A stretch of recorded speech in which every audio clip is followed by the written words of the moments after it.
요한복음 6장 32절에서 40절까지 말씀 한 절씩 교독하시겠습니다. 하나님의 말씀입니다.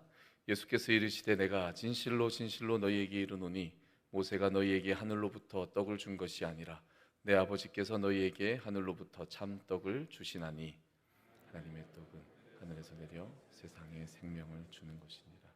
그들이 이르되 주여 이 떡을 항상 우리에게 주소서. 예수께서 이르시되 나는 생명의 떡이니 내게 오는 자는 결코 줄이지 아니할 터이요 나를 믿는 자는 영원히 목마르지 아니하리라. 그러나 내가 너희에게 이르기를 너희는 나를 보고도 믿지 아니하는도다 하였느니라. 아버지께서 내게 주시는 자는 다 내게로 올 것이요 내게 오는 자는 내가 결코 내쫓지 아니하리라. 내가 하늘에서 내려온 것은 내 뜻을 행하려 함이 아니요 나를 보내신 이의 뜻을 행하려 함이니라. 나를 보내신 이의 뜻은 내게 주신 자 중에 내가 하나도 잃어버리지 아니하고 마지막 날에 다시 살리는 이것이니라. 네, 다 같이 내 아버지의 뜻은 아들을 보고 믿는 자마다 영생을 얻는 이것이니 마지막 날에 내가 이를 다시 살리리라 하시니라. 아멘.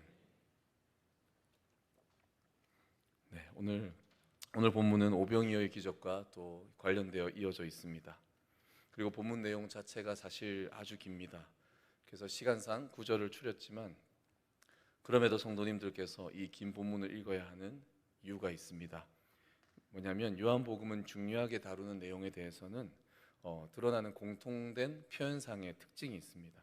하나는 예수님께서 진실로 진실로라고 가르침을 주시는 내용과 또 하나는 나는 무엇이다, 에고 에이미 이렇게 설명하는 그 대목이 있습니다. 오늘 본문은 그 두 가지 특징을 다 가지고 있는 본문입니다. 중요하겠지요. 그래서 이 중요한 내용이 담겨 있기 때문에 우리는 오늘 이 본문을 좀 길지라도 좀 더 살펴보고자 합니다. 오늘 본문에는 진실로 진실로 아멘 아멘이란 단어가 4번 나옵니다. 이 문장들의 내용의 흐름을 살펴보면서 바로 예수님과 예수님을 쫓는 유대인들이 주고받는 대화가 어떻게 흘러가고 어떤 놀라운 그 진리를 드러내는지를 찾아내시기를 소망합니다. 네, 25절 말씀 한번 보겠습니다. 25절부터 26절까지, 24절부터 26절까지 우리 한 절씩 교도하겠습니다. 무리가 거기에 예수도 안 계시고 제자들도 없음을 보고 곧 배들을 타고 예수를 찾으러 가버나움으로 가서 바다 건너편에서 만나 라비여 언제 여기 오셨나이까 하니 다 같이 예수께서 대답하여 이르시되 내가 진실로 진실로 너희에게 이르노니 너희가 나를 찾는 것은 표적을 본 까닭이 아니요 떡을 먹고 배부른 까닭이로다. 아멘. 여기 첫 번째 진실로 진실로 나옵니다. 여기서 예수님은 그들을 책망하십니다.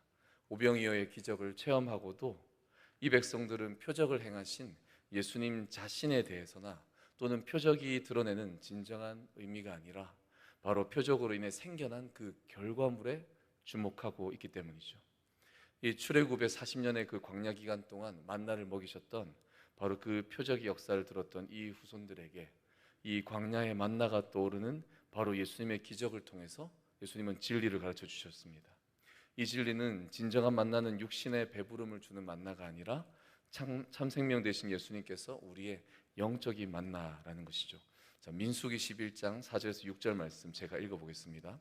그들 중에 섞여 사는 다른 인종들이 탐욕을 품음에 이스라엘 자손도 다시 울며 이르되 누가 우리에게 고기를 주어 먹게 하랴. 우리가 애굽에 있을 때에는 값없이 생선과 오이와 참외와 부추와 파와 마늘들을 먹은 것이 생각나거늘 이제는 우리의 기력이 다하여 이 만나 외에는 보이는 것이 아무것도 없도다 하니. 우리는 흔히 하나님께서 우리를 먹이신 것을 만나와 메추라기라고 표현을 하죠. 하지만 만나와 달리 메추라기는 우리의 탐욕의 상징입니다. 만나는 하나님께서 40년 동안 한결같이 먹이신 말 그대로 하늘이 내려준 양식입니다. 메추라기는 백성들이 고기를 달라고 요구하여 잠시 주셨던 바로 양식이었습니다. 그래서 그들의 욕심이 드러난 그 순간의 대상물이 바로 메추라기였기 때문에 물론 하나님의 진노와 함께 그 메추라기가 임했던 것이죠. 민수기 11장 33, 34절을 보겠습니다. 제가 읽겠습니다.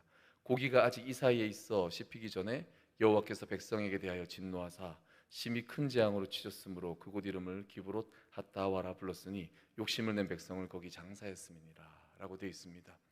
근데 여러분, 이스라엘은 실제로 애굽에서 배부른 생활을 했을 리가 없습니다. 앞에는 무료로 공짜로 생선을 먹고 파와 마늘과 각종 그 양념들을 다 취했다고, 채소를 취했다고 되어 있지만 성경에 분명히 나와 있고 역사에도 나와 있습니다. 핍박이 심해서 종살이처럼 살았다고 말하고 있기 때문입니다. 그럼에도 그들은 뭐라고 합니까? 민수기 말씀처럼 만나가 지겨워서 고기를 찾는 것이죠. 위의 본문에서 그들이 메추라기를 배부르게 먹었음에도 더 가지려고 하였던 그 탐욕을 보시고 하나님이 그들을 치셨습니다. 그래서 그곳의 이름이 무엇인가? 기브롯 핫다와, 즉 탐욕의 무덤이라는 뜻이 되었던 것이죠. 시편 78편 27절에 31절 말씀 띄워주십시오. 여기에 이렇게 나와 있습니다. 하나님의 그 메추라기 역사가 27절로 나오죠. 그리고 28절에는 그 메추라기를 진중에 다 떨어뜨리셔서 다 배불리 먹였나니 라고 되어 있습니다. 그런데 여기서 끝나지 않죠. 30절에 그러나 그들이 욕심을 버리지 아니하여 먹을 것이 그들의 입에 있을 때 하나님이 노염을 나타내사 그들 중 강한 자를 죽이시며 청년을 쳐 엎드렸다라고 되어 있습니다. 바로 그 역사를 지금 시편 78편에서 말하고 있는 거죠. 그렇게 출애굽했던 이스라엘처럼 그들의 자손들도 지금 예수님 앞에서 이 육신의 배부름으로 인하여 어떻게 해요? 예수님을 찾고 있으니 예수님은 지금 너희들이 표적을 구하고 있다라고 그들의 본심을 강조하며 질책하시는 겁니다. 오늘 27절 28절 말씀 제가 읽어보겠습니다. 썩을 양식을 위하여 일하지 말고 영생하도록 있는 양식을 위하여 하라. 이 양식은 인자가 너희에게 주리니 인자는 아버지 하나님께서 인치신 자니라. 그들이 묻되 우리가 어떻게 하여야 하나님의 일을 하오리까. 아멘. 여러분, 예수님은 이런 육신적인 안목의 유대인들에게 육신의 양식이 아닌 영원한 생명을 주는 양식을 위해서 일하라 라고 말씀하고 계십니다. 이제 그들이 좀 알아들었어야 될 텐데요. 근데 그러나 이 청중들은 바로 유대인들이고 그들이 말하는 이 하나님께 요구하시는 일이 그들은 율법의 일이다라고 생각을 하고 있었습니다. 그래서 안타까운 것은 예수님의 핵심은 누가 그 양식을 주느냐를 말씀하시는데 그들은 어떤 일을 해야 하느냐에 집중하고 있다는 것이죠. 그래서 그들의 질문이 우리가 어떻게 해야 됩니까? 라고 말하고 있다는 것이죠. 그래서 예수님은 그들을 돌이키시려고 대답합니다. 자, 29절부터 31절까지 우리 다 같이 한번 읽어보겠습니다. 시작. 예수께서 대답하여 이르시되 하나님께서 보내신 이를 믿는 것이 하나님의 일이니라 하시니 그들이 묻되 그러면 우리가 보고 당신을 믿도록 행하시는 표적이 무엇이니까 하시는 일이 무엇이니까 기록된 바 하늘에서 그들에게 떡을 주어 먹게 하였담과 같이 우리 조상들은 아멘. 그렇죠. 예수님은 그들이 말하는 이 하나님의 일에 대해서 하나님께서 보내신 일을 믿는 것만 하면 된다라고 말씀하십니다. 누굽니까? 예수 그리스도시죠. 이제 진짜 그들이 율법의 일이 아니라 예수님께서 하나님 아버지께서 보내신 아들이시고 바로 이분에게 영원한 생명이 있구나라고 알아들어야 할 것이죠. 그런데 그들은 모세의 표적과 같은 믿을 만한, 즉 그들의 기준에서, 즉 상식선에서 믿을 만한 표적을 보여달라라고 요구하고 있습니다. 여전히 육신이 배부른 만나를 요구하고 있는 거죠. 이게 바로 그리스도를 인격적으로 경험하지 못한 바로 그런 사람의 대표적인 모습이자 또한 세상의 모습이기도 합니다. 우리도 과거에는 이런 사고를 가졌고 지금도 가끔은 이런 사고방식이 나올 때가 있습니다. 우린 종종 이렇게 말하죠. 하나님, 이걸 해야 할까요? 이걸 하는 게 맞을까요? 지금 제가 하고 있는 일이 맞는 거지요? 이렇게 우리는 많이 질문하고 기도합니다. 진짜 믿음을 가진 바로 기도는 두 가지 반응만 나타납니다. 그냥 무모하게 느껴지거나 또는 대단하게 느껴지거나. 믿음의 기도는 이 두 가지 중에 하나가 느껴지는 거죠. 중요한 건 그 기도의 열매가 말해줍니다. 그죠? 이제 예수님께서 그들의 성경의 잘못된 해석을 고쳐주고 잘못된 메시아 사상을 바로잡아 주십니다. 즉 만나의 진정한 의미를 알려주셔서 이제 그들을 깨닫게 하고자 하십니다. 우리도 이 만나의 진정한 의미를 오늘 깨닫기를 소망합니다. 이제 32절부터 34절까지 말씀, 제가 한 절 여러분 한 절 마지막 같이 읽겠습니다. 예수께서 이르시되 내가 진실로 진실로 너희에게 이르노니 모세가 너희에게 하늘로부터 떡을 준 것이 아니라 내 아버지께서 너희에게 하늘로부터 참 떡을 주시나니 하늘의 떡은 하늘에서 내려 세상에 생명을 주는 것이니라. 그들이 이르되 주여 이 떡을 항상 우리에게 주소서. 아멘. 이제 예수님은 진실로 진실로 그리고 나는 생명의 떡이다 라는 말씀을 통해 우리에게 세 가지 진리를 가르쳐 주십니다. 근데 여러분, 우리가 이 내용에 들어가기 전에 꼭 명심해야 될 것이 있습니다. 여러분, 오늘 본문은 아까 말씀드린 것처럼 아주 중요한 본문입니다. 그죠? 여러분 잘 알고 있는 본문입니다. 성찬식에 대한 내용이 없는 요한복음에 성찬식을 생각나게 하는 유일한 본문이라서 그 이유가 아닙니다. 그 무엇보다 예수님께서 자신의 존재를, 바로 그 존재 자체를 우리에게 알려주는 본문이기 때문입니다. 어떻게 살아라, 뭐 어떤 교리적인 명령이나 그런 가르침이 아니라 예수님 자신에 관한 말씀을 하고 계시기 때문에 오늘 본문은 아주 소중하고 여러분 깊이 생각하고 묵상해야 된다는 것입니다. 자, 그럼 먼저 이 두 번째 진실로 진실로에서 예수님은 자신에 대한 첫 번째 중요한 진리를 알려주십니다. 32절과 같이 하늘로부터의 떡은 모세가 준 것이 아니라 바로 하나님이 주신 것이다 라는 것입니다. 즉 하나님으로부터 내려온 신령한 떡입니다. 세상에 존재하는 것이 아닌 하나님으로부터 온 것이기 때문에 세상의 피조물이 아닙니다.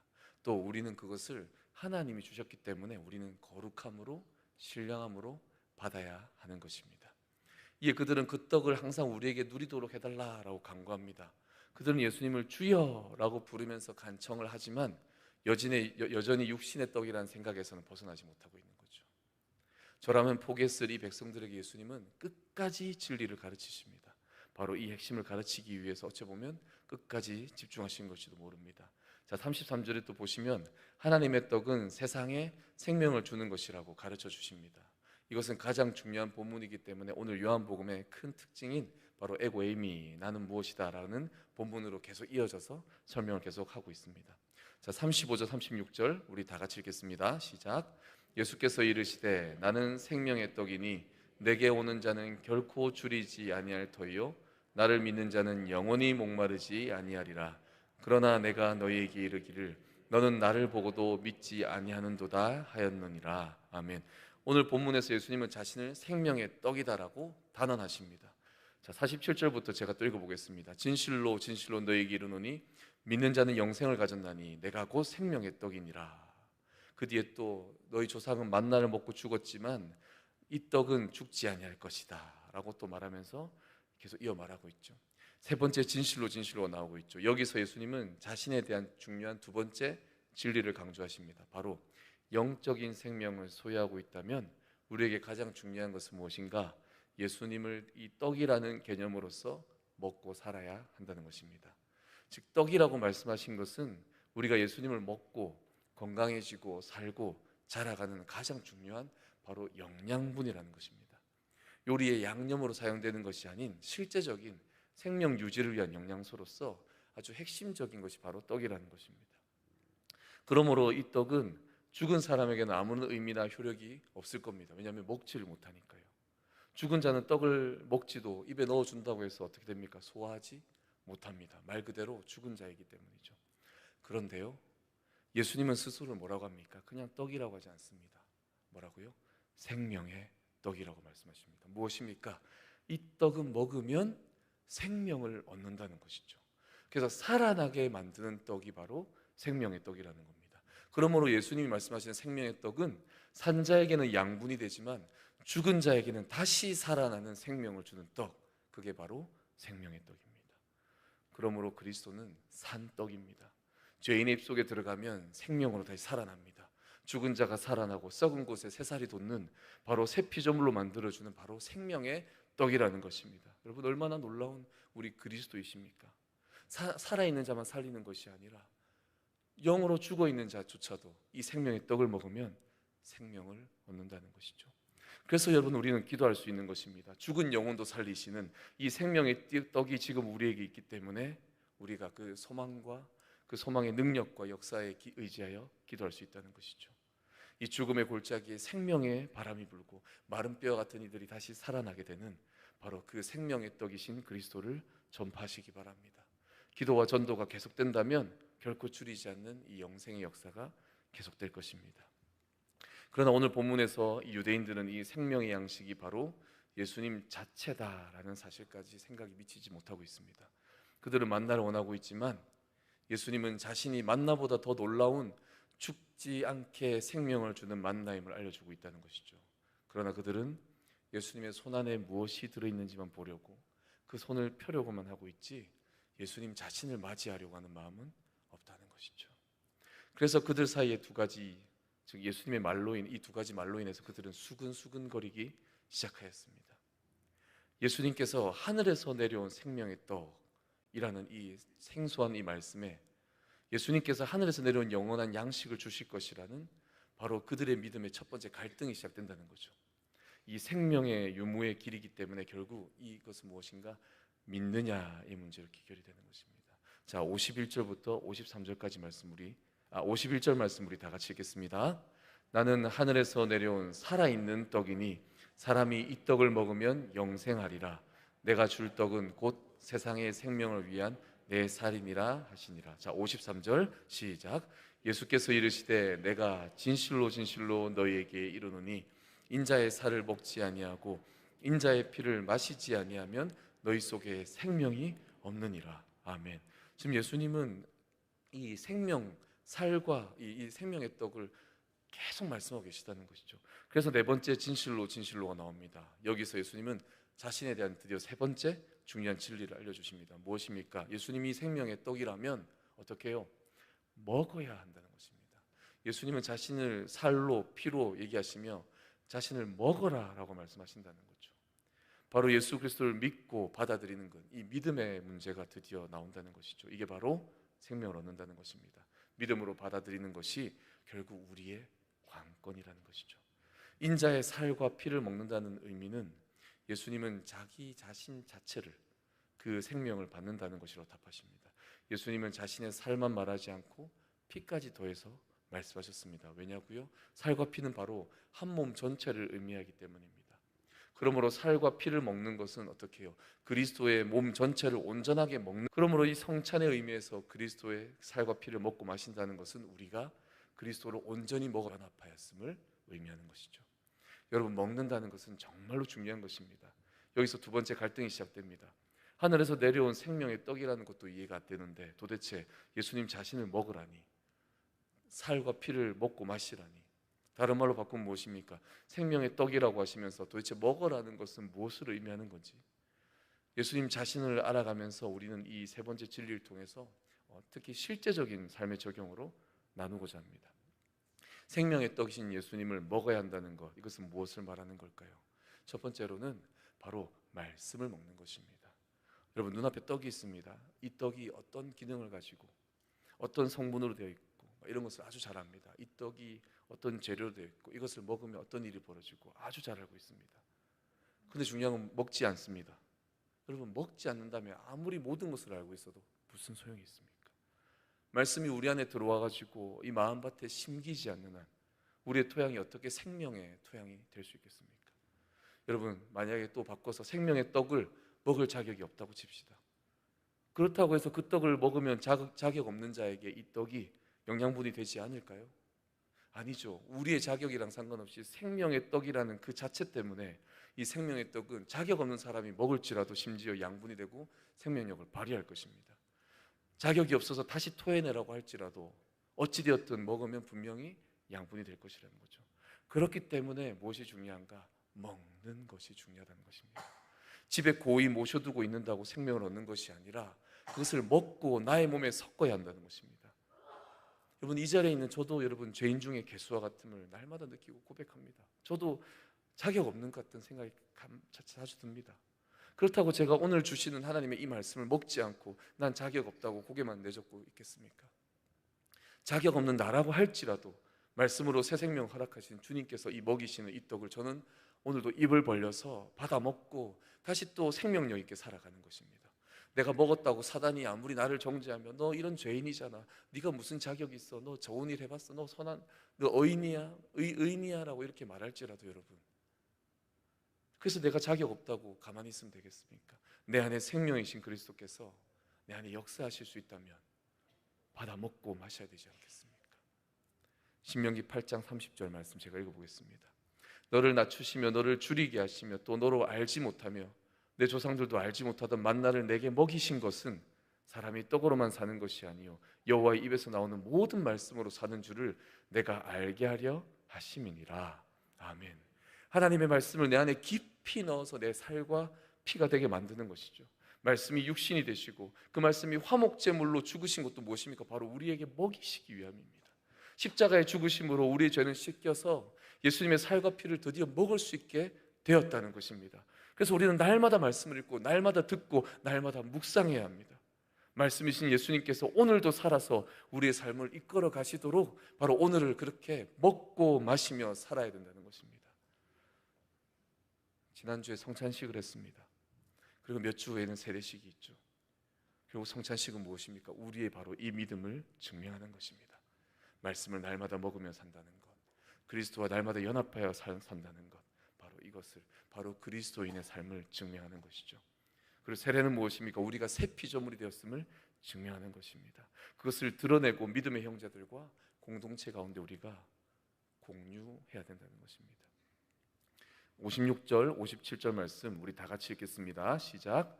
내 살을 먹고 내 피를 마시는 자는 내 안에 거하고 나도 그의 안에 거하나니 살아계신 아버지께서 아버지로 말미암아 사는 것 같이 나를 먹는 그 사람도 나로 말미암아 살리라. 아멘. 생명의 떡이신 예수님을 먹는다는 것은 그분께 우리가 전적 의존, 전적 의지하는 것입니다. 이게 바로 두 번째입니다. 그리스도와 연합된 삶으로 살아가는 것을 말하는 거죠. 또한 그리스도께 우리의 생명과 삶을 전적으로 의존하고 의지하는 것입니다. 이게 바로 먹는다는 것입니다. 요한복음 15장 5절에 나는 포도나무요 너희는 가지라 그가 내 안에 내가 그 안에 거하면 사람이 열매를 많이 맺나니 나를 떠나서는 너희가 아무것도 할 수 없음이라. 아멘. 그래서 이 모습을 이 포도나무 비유로 예수님은 말씀하십니다. 결국 가진 우리가 포도나무에 접붙여져서 모든 생명의 양분을 나무에게 의지하듯이 우리도 포도나무의 가지로 살아가려면 모든 삶의 시간들과 선택들마다 바로 포도나무이신 예수님에게만 의지하고 의존해야 할 것입니다. 그래서 예수님에게만 의지하는 삶이 바로 앞서 말씀드린 매 순간마다 예수님과 함께 살아가는 바로 그 연합된 삶이라는 것입니다. 자, 우리 60절, 61절 우리 다 같이 읽겠습니다.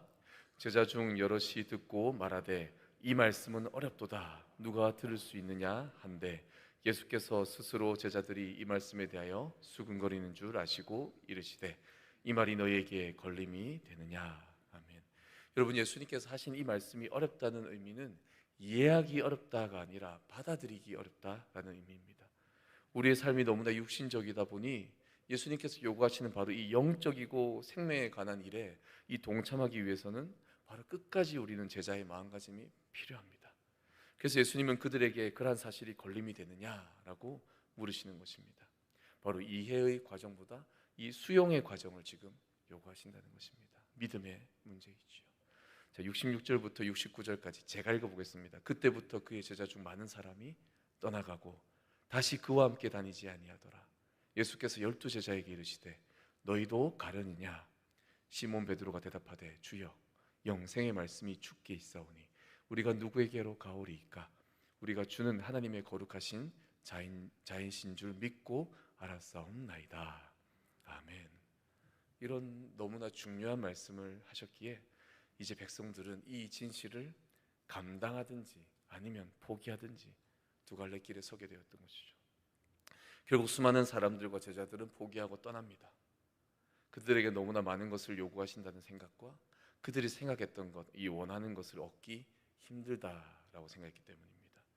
결국 예수님께 끝까지 붙들리는 제자들, 즉 그리스도인들은 모두가 아니라 일부가 되었습니다. 베드로는 주의 영생의 말씀이 주께 있다고 명확하게 그의 믿음을 고백합니다. 여러분, 지금 나도 베드로처럼 이 영생의 말씀이 내 안에 있습니까? 지금 나는 어디에 서 있습니까? 예수님에게서 무언가를 얻으려는 그 백성들의 자리에 있습니까? 아니면 예수님 그분만을 얻기 위하여, 그분 자체를 얻기 위하여 하나님의 말씀을 날마다 먹고 믿으며 예수님을 전적으로 의지하며 섬기며 교제하며 그렇게 살아가고자 하는 바로 제자들의 자리에 있습니까? 여러분, 오늘도 생명의 떡이신 예수님은 여러분 먹이시기 위하여, 오늘도 여러분에게 생명의 삶을 살게 하기 위하여 오늘도 주님은 여러분과 함께 하십니다. 여러분에게 생명의 떡을 먹으라고 하시고 그 생명의 떡을 먹은 자로서 생명의 삶을 살아가라고 말씀하시는 거죠. 그런 귀한 이 베드로와 같은 고백을 하는, 날마다 고백하며 살아가시는 여러분 되시기를 주님의 이름으로 소망합니다. 아멘.